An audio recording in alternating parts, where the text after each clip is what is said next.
আর রান্না করছি কই মাছ গোটা জিরে দিয়ে।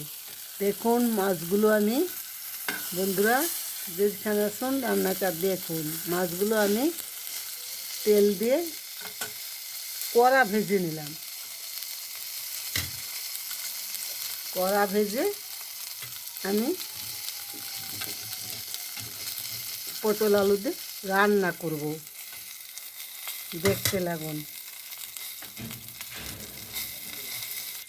তেল দিছি আমি গোটা জিরে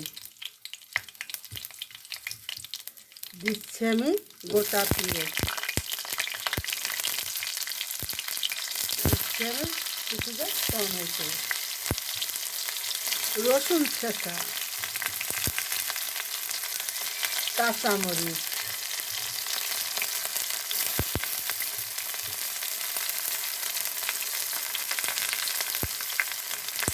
দিচ্ছি আমি হলুদ, দিচ্ছি আমি লবণ,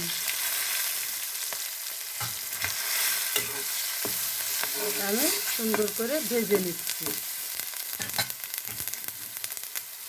দিচ্ছি আমি আলু কেটে, এই দেখুন।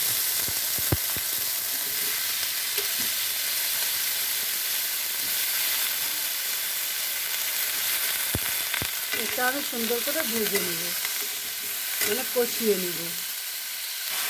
দেখুন বন্ধুরা, আমি পেঁয়াজ কুচি করি নেই, পেঁয়াজ 4 ভাগ করে দিয়ে রান্না করছি। গোটা জিরে দিয়ে কই মাছ রান্না করছি, জিরেটা আমি ম্যাশ করি নেই। সবগুলো আমি দিচ্ছি।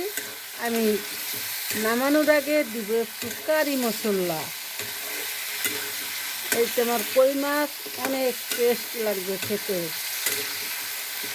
যত সবজিগুলো কষানো যাবে ততই ঝোলটা খেতে অনেক ভালো লাগবে।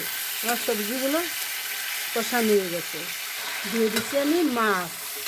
এই যে মাছ দিয়ে দিচ্ছি, দিয়ে দিলাম আমি কিছুটা জল,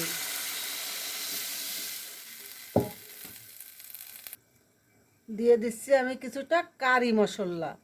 যদি আমার ভিডিওটা ভালো লাগে আমাকে লাইক কমেন্ট শেয়ার দিতে ভুলবেন না। আমি সুমিতা কুকিং হাউস থেকে জানাচ্ছি অনেক অনেক ভালোবাসা ও প্রণাম। যে যেখানে থাকুন বন্ধুরা ভালো থাকুন, ধন্যবাদ।